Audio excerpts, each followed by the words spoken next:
It's the state of the dungeon. It's a video that Rob does about his games. Yeah!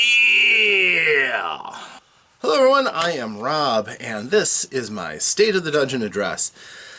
This is the State of the Dungeon address for the game of Mighty Protectors that took place on the night of September 23rd, 2021. So, this particular game was kind of a fun one. The characters, of course, are gifted. They are the central characters of the story, and they have been all over the world. They've done things, fought against evil supervillains, worked on collaborations, got into a cool con. But things have just been kind of spiraling and crazier, and now all of a sudden they're confronted with King Arthur and his knights wanting England back. And now they just got shipped off to Sweden because apparently the Norse gods have come back and they're fighting frost giants in the far north of the country. So, they have already shown up. They got to the site where the Norse gods were, and boom, they've got a lull in things, and they can talk, and they do talk for a bit. And they're trying to find out the situation exactly, because these Norse gods don't despise them. They're not attacking. They seem to be pretty decent, and these frost giants look legit, including frost giants that are over 100 feet tall, 100, 150 feet, enormous. These are things that would make the Sentinels blush from Jotunheim.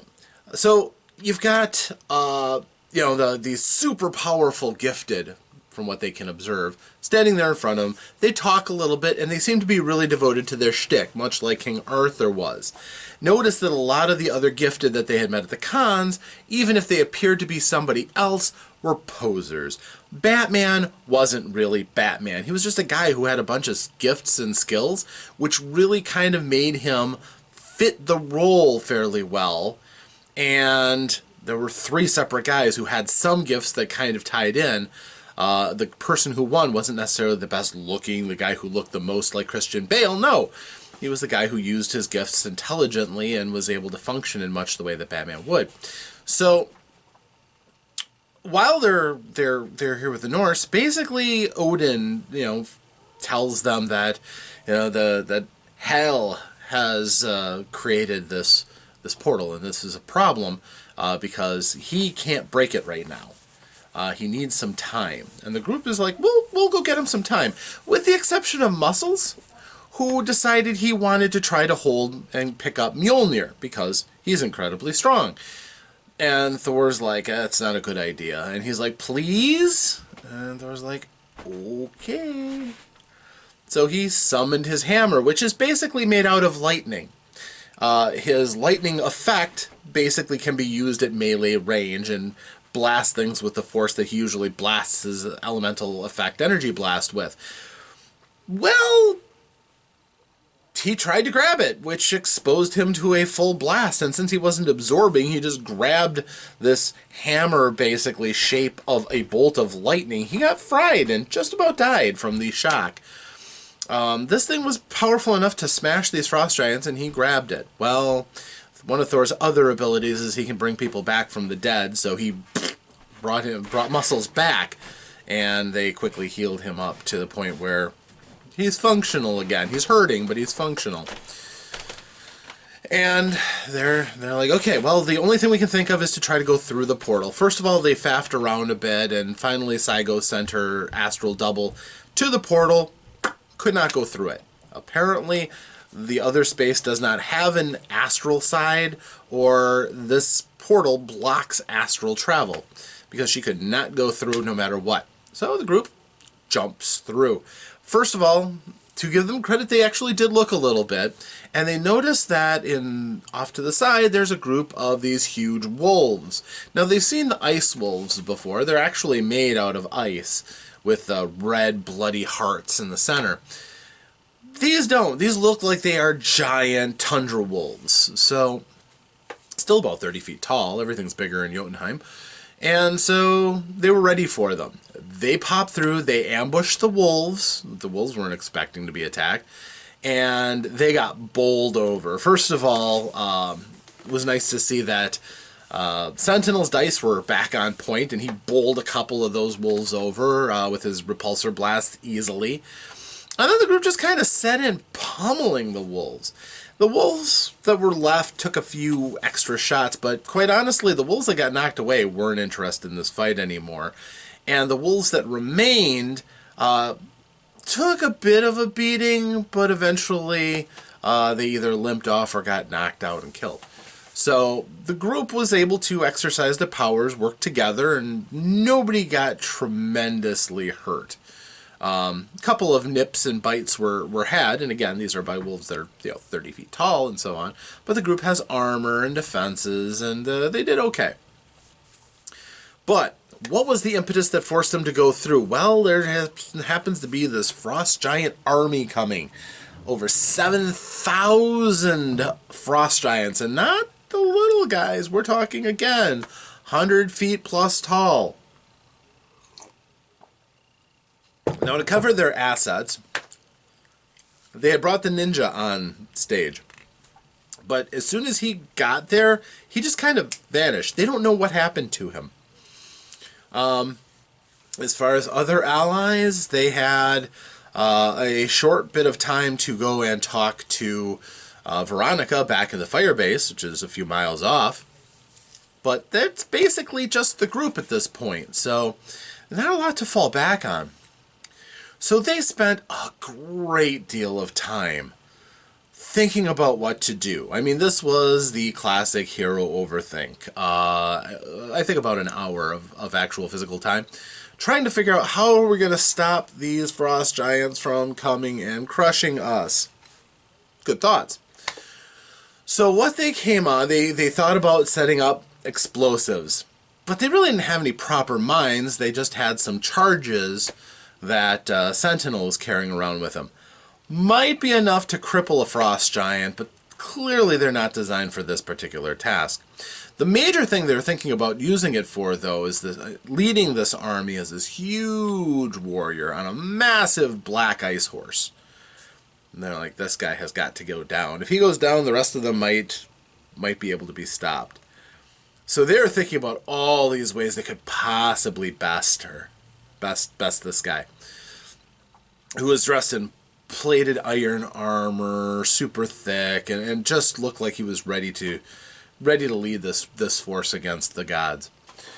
So they waited and they waited and they waited, and eventually they kind of tried to stealth up, some of them, but for the most part they moved up and kind of hopped onto the scene. And the giant looked at them and was like, "Whoa, the Asgardians and their champions!" And he reached for his sword, and he grabbed nothing but air. And he looked around for his spear, and that was gone too. And it was at that moment that all the giants noticed their weapons were gone. They had been knocked clean of all of their weapons, somehow. And they were mystified. Why didn't we bring weapons when we were planning on charging forward to war? So they had to turn around and retreat. The giant spurred his horse around, and while there were a few blasts that were fired by Psyghost, his defenses were pretty good. And when the group decided they were going to fly over and attack, that's when the giants just picked up huge chunks of snow and rock from the ground and threw them at her. And just threw a massive amount, because there's 7,000 of them, all of them having the ability to do this. Eventually, Psyghost got flattened by a massive snowball and arced away from the scene. Bulwark shrugged a snowball off that just broke off on him because, force field plus density he's scarily good at defense. But he realized that he was just there basically to make sure Psyghost didn't come to any great harm, and he wasn't going to do a great deal by himself, since all of his combat abilities are primarily in fisticuffs when he's dense. So he fell back. The group decided not to really press the issue overly much, because the army was going to at the very least have to fall back and retreat. They bought some time for the Asgardians to try to shut down that portal and get ready for whatever else is next. So that was great. They talked a bit again, and then the ninja appeared. The ninja had gone into the portal straight off, because he could. And while he was there, he has the ability to take objects and make the person he takes something from forget about it. So he'd spent about a good 8 hours stealing the Frost Giant's weapons before the group ever made it through the portal. Because they were all resting and, dying from lightning bolts and things like that. So the ninja had plenty of opportunity, and his power is far-reaching enough, because I didn't really think to put a duration on it, that he was able to go through every single individual giant as they were getting ready for their preparations, and he stole all their weapons, and he put them behind a snowbank along the path. He introduced the folk to the party to the weapon stash that he had collected, and surely enough, 12,000 spears lying there, each one bigger than a telephone pole by a long shot. Swords, axes, it looked kind of like a heavy metal album cover just strewn over the snow. This huge pile of weapons. And the group was impressed. Now, of course, the giants have more weapons back in the castle. He didn't steal everything in the castle, so that would take him even longer.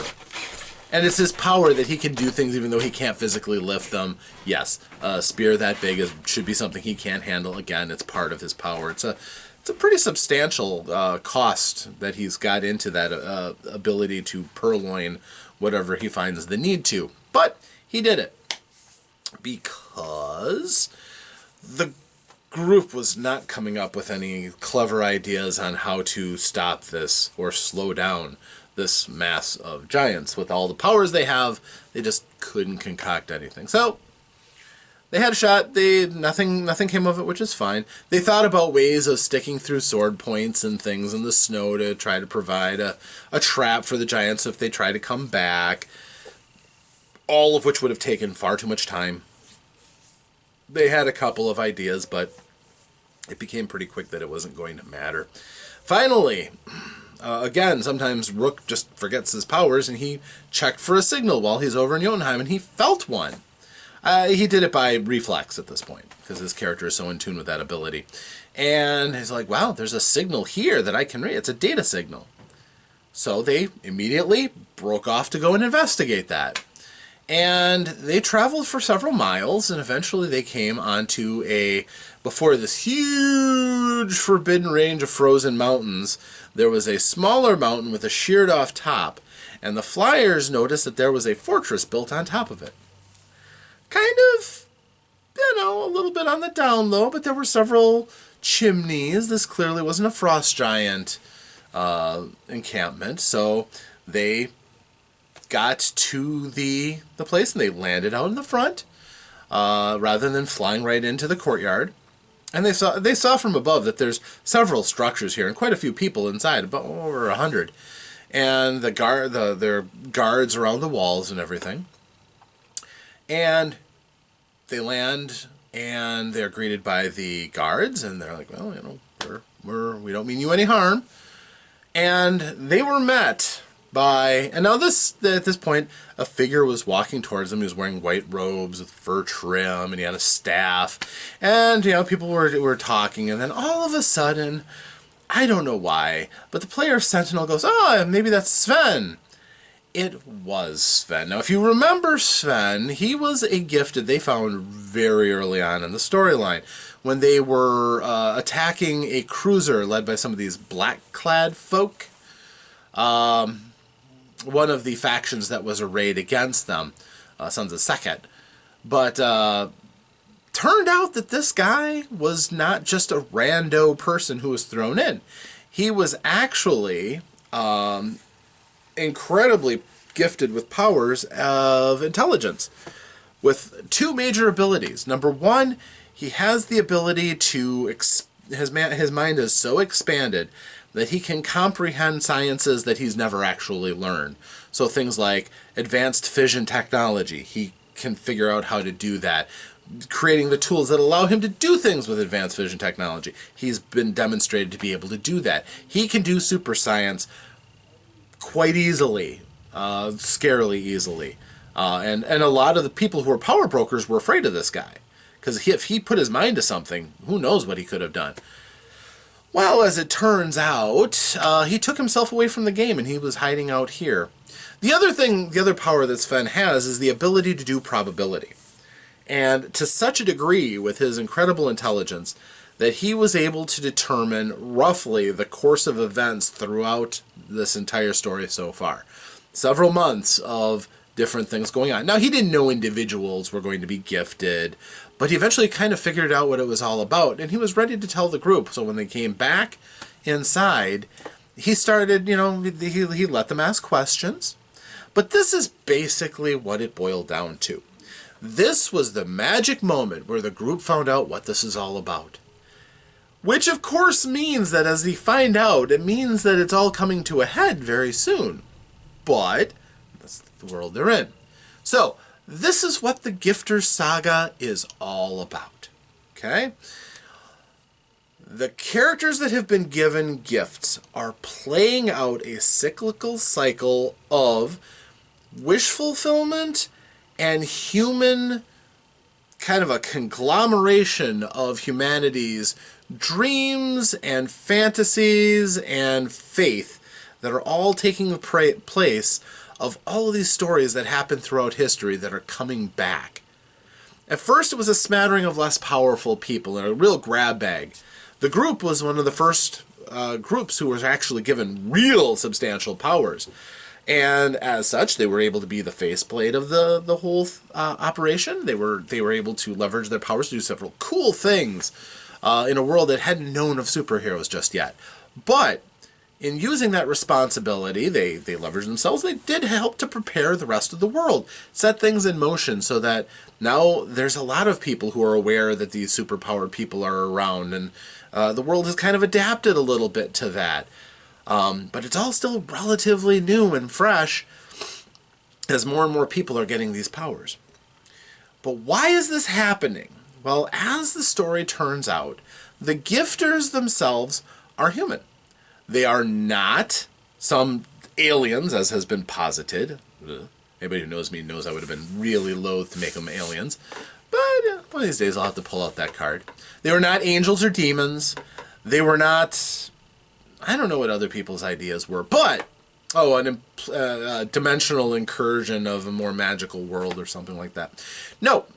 What happened was, way in prehistory, the very first gifted occurred. Why? No one knows. But they were gifted with only 2 powers. Pretty good ones, though. Immortality and the ability to basically perceive what will be.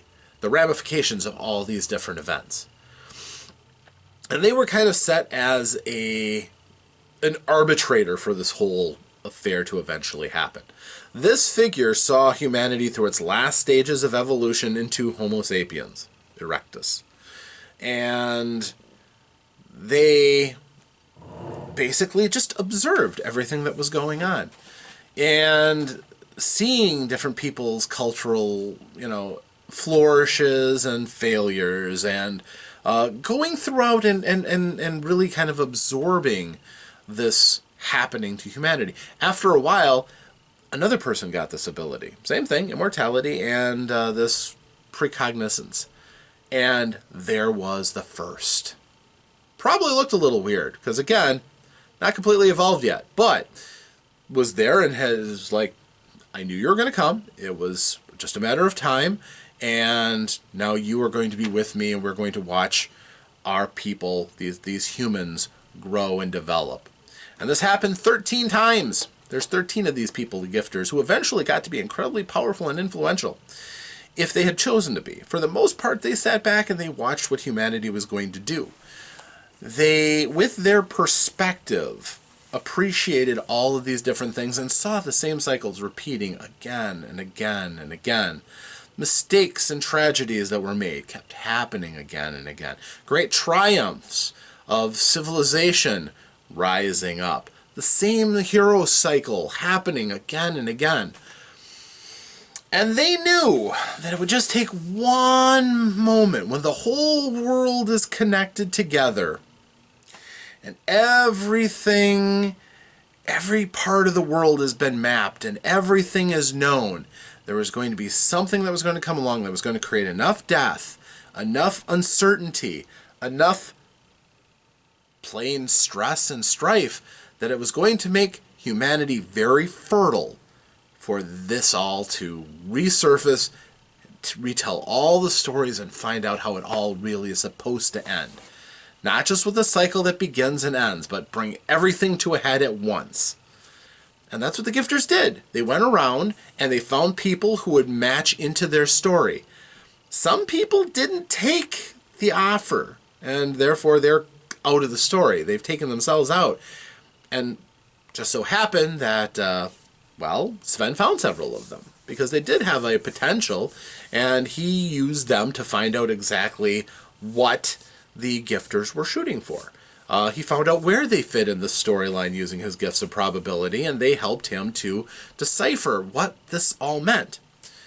In the meantime, there are actual, now that things have gone on and people's belief has been swelling and the world has been changing, and more people have been dying from a variety of things, you had this opportunity where the greats of various civilizations were able to come up and they were take on human form again.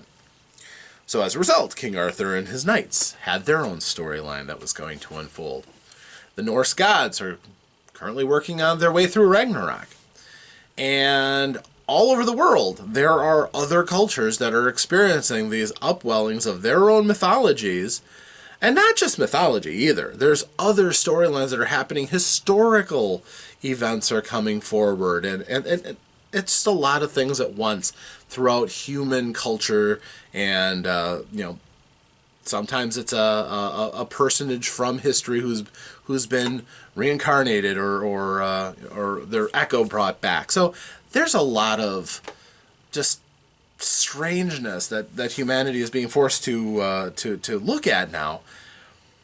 The group's role in this whole thing, though, they're not channeling heroes from the past. They get to represent the everyman. They don't have a fixed destiny, nor do they have a place where they are stuck fighting a particular faction or replaying out a storyline. They represent the everyman and have an actual chance to sway the battles, to change the stories, not just because that's how the cycles work, but because they can kind of enforce their own license into the storyline themselves. They don't have to leave a tragedy ending as a tragedy. If they interfere, they have a chance of changing things. But here's the thing. This is something Sven said. When it's all done, it's not just going to be that story has come to an end. The validity and power of each of these stories, each of these personalities, doesn't just end with their reenacting of their great role, their greatest time. They'll all eventually rub up against each other. Arthur will rub up against the Norse gods, whoever survives their conflict. The great massive gods of the Incans and Mayans will have their fight, and then whatever's left over, that's going to be a thing too. The most powerful of these beings came into the world tabula rasa. So the group has an advantage, even though they're much more powerful. The group has grown into their roles, grown into their powers, diversified their skill sets, and learned a lot more about the way things are working. Now they have to figure out how they're going to leverage that into the world. They're allowed to ask questions of Sven. Sven can't tell them any answers that will absolutely resolve any situations. His role is as the seer. He can advise, he can give them some information to kind of fill in the gaps, but at the same time, he can't just tell them what the location of this person is. So they can't just go through, say, snuffing out their respective nemesis. Another thing he also told them, though, is that this entire thing, taken in its entire scope, is also going to lead to a battle of good versus evil. Although, of course, as in real life, that answer is kind of twisted. But the people who've gone and defeated their nemesis and gone forth and killed them to get their power, they're going to end up on a very dark side in the upcoming battles. And the people who didn't, or are innocent of that kind of a thing, will also be called on to participate in this great final battle for it all. For the soul of humanity, and as it would be. So, that's the storyline. That's what this is all about. That is the Gifter Saga. Is the story where they get to play the everyman hero in much greater series of chain of events that are taking place over the world. And what do the gifters get out of it? No one knows. Even Sven hasn't predicted exactly what the gifters are, or if they'll interfere anymore. They've set the ball in motion, but why? Well, it seems like the opportunity was the strongest here, so okay, that's fine. But will they do anything else? They're clearly very powerful beings, in incomprehensible, except maybe to Sven, perspective on reality and this whole conflict. To what end are they causing people to die, causing people to have great hope, too, that their heroes will come back and their particular idioms will be preserved in a way, and not always the way you might expect, but in a way that seems to satisfy the karma of the evening, or the gravitas of the situation. So it all gets played out. What will the group do? That's a really good question. Now they have some answers. They get a chance to ask some more, so you still have another several days to get that out to me. But yeah, this is the beginning of the end of the story, although there's quite a bit left to tell. But yeah, hopefully you've enjoyed this little bit of a ride. This, of course, was crafted from the very beginning. This was the central pivot point of my Gifter Saga storyline, was this idea that everything was going to build to a head, and these characters were going to be put into position for a very good reason, and it has been kept secret until now. So, with this reveal, the players now know a lot of what is going on. They know that what they do has a purpose and a point, and, well, they get to see what they want to do. It's one of those circumstances where the best role-playing games sometimes are just, you're here, you can do something, what is it you're going to do? And that is a very poignant question. This game took place started up on June 2nd, 2020. Playing online. So we have come quite a ways. And as I said, got a bit more left, but it's been a pretty crazy game. Hopefully everybody's enjoyed it, and we'll continue on with the next session of Mighty Protectors. Until then, true believers, thank you, and farewell.